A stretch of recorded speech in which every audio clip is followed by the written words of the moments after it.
Dutch বাংলার ATM booth বা CRM মেশিনের মাধ্যমে কীভাবে অন্যের অ্যাকাউন্টে টাকা পাঠাবেন বা নিজের অ্যাকাউন্টে কার্ড ছাড়া কীভাবে টাকা ঢোকাবেন, এই জন্য কার্ড ছাড়া জমাদান যে অপশন দেখতে পাচ্ছেন এর পাশের বাটনটা আপনাকে প্রেস করতে হবে। দেন এখানে credit card, agent, core banking, rocket account বিভিন্ন অপশন আছে। তো যেহেতু আমার মূল ব্যাংকের অ্যাকাউন্ট, তো কোর ব্যাঙ্কিং অপশনের পাশে বাটনটা চাপলাম। দেন এখানে আপনার 10, 13, 17 ডিজিটের যে কোনো একটা এনআইডি নাম্বার বসাতে হবে।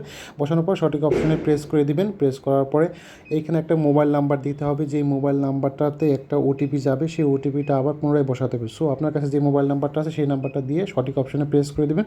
প্রেস করে দেওয়ার পরে আপনার ওই মোবাইল নাম্বারে 6 সংখ্যার একটা ওটিপি আসবে, সেই ওটিপি নাম্বারটা আবার এখানে বসাতে হবে। ওটিপি নাম্বারটা বসানোর পরে নিচে যে সঠিক অপশন দেখতে পাচ্ছেন এর পাশে যে বাটন আছে সেই বাটনটাতে আপনাকে প্রেস করতে হবে।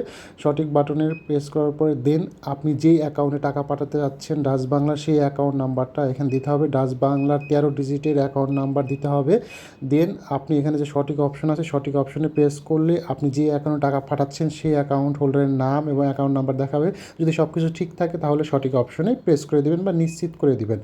দেন কনফার্ম হওয়ার পরে এখানে যে টাকা ঢোকানোর বা প্রবেশ করানোর যে বক্সটা আছে সেটা খুলে যাবে। আপনি কত টাকা দিতে চাচ্ছেন সেই টাকাটা এখানে দিয়ে দিবেন। বক্সে টাকা দেওয়ার পর উপরে যে কনফার্ম বা নিশ্চিত বাটন আছে সেটাতে আপনাকে প্রেস করতে হবে। আপনি অ্যাট এ টাইমে আপনি 200 নোট করে জমা দিতে পারবেন।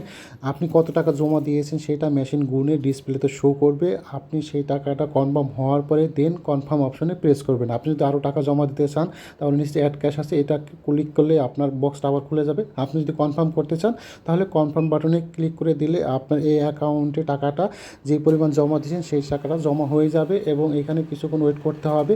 ওয়েট করার পরে আপনাকে মেশিন থেকে একটা রিসিট পেপার দেওয়া হবে, সেইখানে আবার লেখা থাকবে কত টাকা জমা দিয়েছেন।